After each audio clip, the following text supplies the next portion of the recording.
श्रीपादराजं शरणं प्रपद्ये।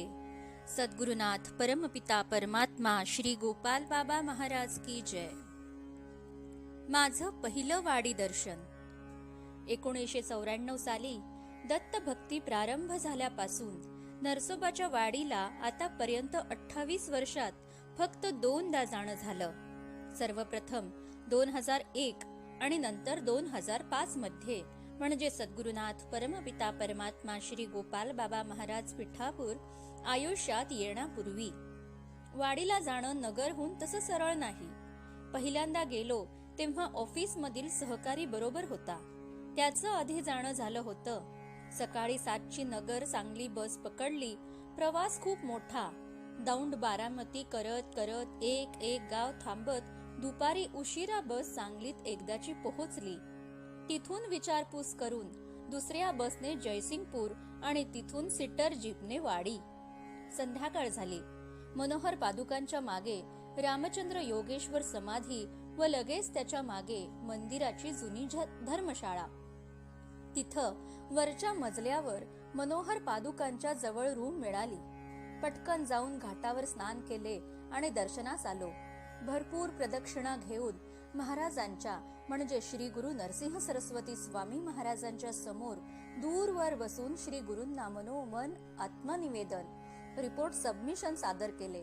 घरी काय चाललंय, मुलांचं काय चाललंय, नोकरीत काय चाललंय आणि भक्तीत काय चाललंय हे एक एक करत निवेदित केले। मालक भेटल्यावर मालकाला हिशोब देणे हे नोकराचे आद्य कर्तव्य।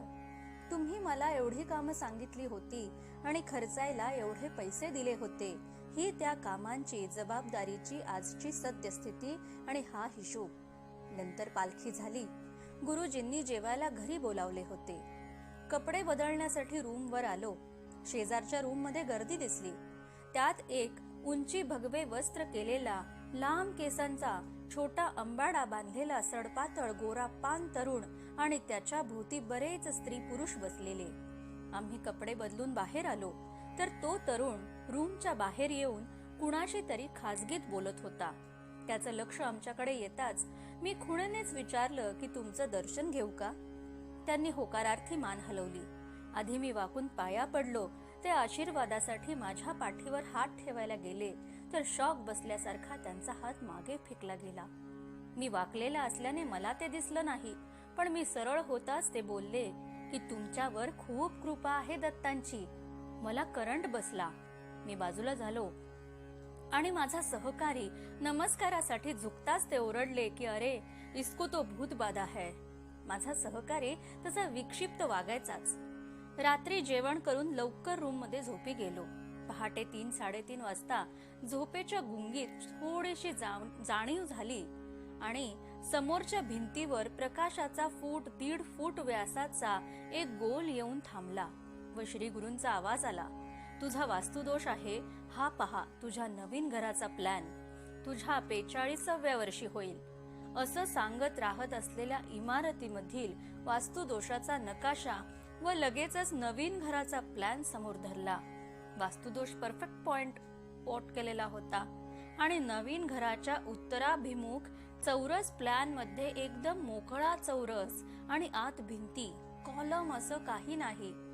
मनात आलं असा कसा प्लॅन हा? पहाटे लवकर उठून घाटावर स्नान करून पटकन मंदिरात आलो। एक प्रदक्षिणा घेऊन पादुकांसमोर आलो तर कालचे भगवे वस्त्रधारी पादुकांसमोर उभे होते। मला पाहताच ये इकडे अशी खूण केली। मी जवळ जाताच हात पुढे कर अशी खूण केली आणि त्यांनी माझ्या हातात खूप नाणी कोंबली जी आजही देवघरात आहेत। कालांतराने नवीन घर झाले, उत्तराभिमुख आणि मध्ये कॉलम्स वर भिंती नसलेले आणि चौरस। त्यानंतर फक्त एकदाच वाडी झाली, नंतर नाहीच। गिरनारही 2दाच झाले। अक्कलकोटला एकही मुक्काम नाही। शिर्डीला 2दा, तेही मुक्काम नाही। मुक्काम झाले ते गाणगापूर, पुरवपूर आणि पिठापूर। आज 28 वर्षांनी हे असं का याच्या स्वतःच्याच अल्पबुद्धीने विचार केला तर असं लक्षात आलं, 1994ला काहीही माहिती नसताना गोडी लागली आणि नंतर हळूहळू समजलं की आपला तर दत्त संप्रदाय, बरेच संप्रदाय आहेत वारकरी, नाथ, वैष्णव, शैव, शाक्त, गाणपत्य सगळे रस्ते पोहोचतात दिल्लीलाच, राजधानीत. पण आपला रस्ता दत्ताचा, तेच आपले इष्टदैवत. या मार्गावर परमभक्ती, योग, कर्म आणि ज्ञान हे मार्ग आहेत.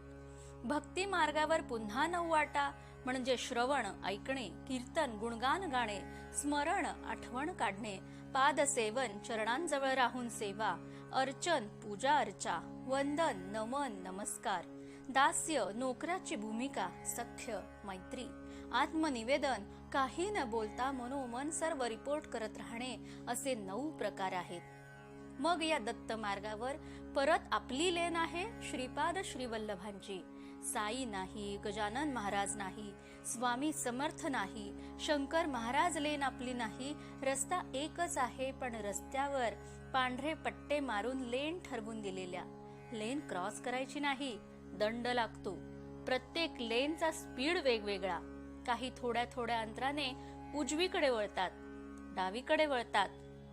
अनुयायांची विचारसरणी, कुणी होम हवनात अडकून पडतात, कुणी आसनाचा हट्ट धरून बसतात, कुणी पारायणात, कुणी रुद्राक्षात, कुणी मंत्रात, कुणी तंत्रात. भीमा अमरजेत सर्व भक्त स्नान करतात. त्यातील कुणी भक्तीने, तर कुणी शुद्धीसाठी, कुणी रोगासाठी, कुणी योगासाठी. पाणी तेच आहे, इफेक्ट वेगवेगळे देतो. तर नंतर या रस्त्यावर लागतात आपापली स्टेशनं. कुणाचं धनकवडी, कुणाचं शिर्डी, कुणाचं वाडी, कुणाचं शेगाव, कुणाचं अक्कलकोट, कुणाचं गाणगापूर, कुणाचं कुरवपूर, कुणाचं पिठापूर, तर कुणाचं गिरनार. जे आत्मसंयमी असतात ते त्यांच्या स्टेशनवर उतरून घेतात आणि स्वतःची जागा धरून राहतात. काहींना स्वतःचं स्टेशन समजत नाही. हे पूर्ण प्रवासाचा पास काढून या टोकापासून त्या टोकापर्यंत आणि परत उलट फिरत राहतात. म्हणून आपला रस्ता, त्यातील आपली लेन आणि आपलं स्टेशन म्हणजे डेस्टिनेशन माहीत करून घेणे अतिशय महत्वाचे. रस्ता संपणार नाही, पण आपलं आयुष्य संपणार आहे, ही जागृती गरजेची. हिराचंद गोपालचंद कोठारे. दिगंबरा दिगंबरा श्रीपाद वल्लभ दिगंबरा.